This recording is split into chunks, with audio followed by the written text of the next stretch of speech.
We learned about connecting the HTML and CSS file in our last video, as well as setting up the basic game framework with selectors and colors. Now, let us style our game area in this video. In the HTML file we have created earlier, we have three different header: head, result, and game. Game tag holds the entire game area. So let's select the game ID in CSS file.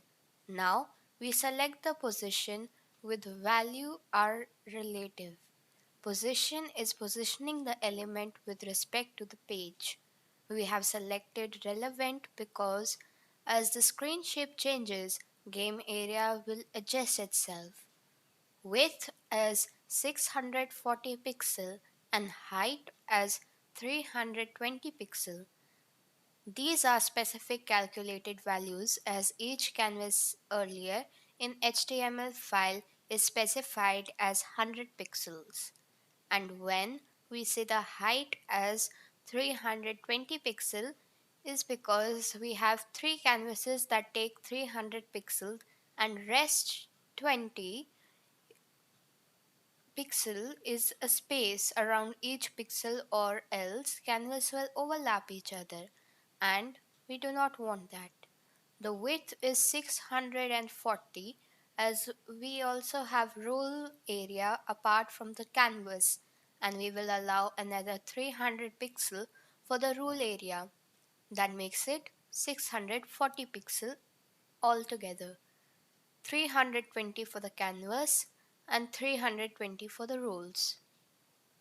Finally, we are going to center the game container using the margin property. For top and bottom value, we do not have to give, and let's put it as 0. For left and right margin value, let's put it as auto. Auto actually divides the left and right margin equally and then effectively sets the game area to the center of the web page. Now let's move to the other container that holds the canvas and the new game button. That is the tick container as we see in the HTML code. Hashtag tick and curly braces. Let's give it a relative position so that it can adjust as per the screen size of the device. Margin is set as 0 and auto. Now tick container is within the game container, and as the game container has height of 320 pixel, the stick container will have height slightly smaller than this, that is 318 pixel. Similarly, width will be 318 pixel. Div element takes the whole page. We want to display the property also set. We will change it to inline block. So now we have to tell where each node will go with respect to its parent element, which is the game element. So game element has two different elements, tick and result, that need to go in two different directions to get them side by side on the screen. We will use float attribute for this. There are two different float values, left and right. Tick area is float to the left and rule area is float to the right. So we will give tick container float value as left. Let's look at the web page now as to how it looks. We still have more work to do for the rules section. So let's start defining and designing the rule container. Rule container also has similar attributes to tick container. We set the position as relative, width and height as 318 pixel. Now, we aligned two main elements side by side, namely tick and rules. The rules section is the only part with paragraph. As there is only one paragraph, there is no need to select the ID for paragraph, and we can simply use P to point changes to all the paragraphs.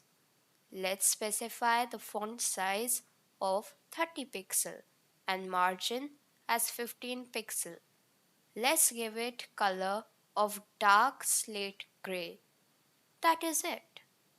The other part of rules section is heading to tag. This is the only H2. We can directly call it without a hash. We will give it a font size of 34 pixel and color as dark slate gray. Let's look at how the web page looks like now. We are almost at the end of our CSS file and we are going to design our new game button now. Let's select the button and the curly braces. We have to make the button more visible on the page. As of now, it is small and has very small text. We will give this button a top margin so that it does not get very close to the canvas, making it almost invisible. We use the margin top property for the same. This button does not need any right or left or bottom margin. Let's give it a width of 200 pixel, height of 50 pixel. Button text will be designed by font size and let's take its value as 20 pixel. We will also make the text as bold with font width property. Finally, we will give it a background color as lawn green. Also, let's set the color of the text as dark cyan and font family as cursive. Border will be of 1 pixel solid black. Now we have to set the button attributes. Let's see how it looks. Now what is left is the button hovers. We want the color of the canvas to change as the cursor hovers over or when the cursor is on the new game button. As you might have noted already, every CSS statement ends with a semicolon and every open curly brace has corresponding closed curly brace, and if not closed, the design will be messed up. Now let's see how to create the hover effect. When you hover over an element, there are some changes to the attributes of the element. To give the hover effect, we are going to use a pseudo selector. We will start with the canvas as we want to hover on the canvas. So canvas is element type and then we type colon and then hover. Then we set the background color in hover state of the canvas is going to be light blue.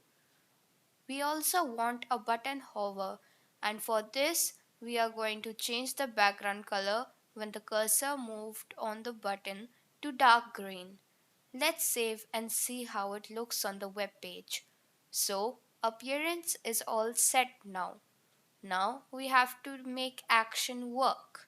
As you can see, when we click on the canvas, nothing happens. Also, when we click on the button, nothing happens. We will have to add functionality to these canvases and button. That will happen when we create a JavaScript code that will make the web page interactive and playable. With this, we have come to the end of our CSS code. Now, in our later videos, we will continue with the JavaScript. I hope you enjoyed this video. Do continue to see our AI series. Signing off for now.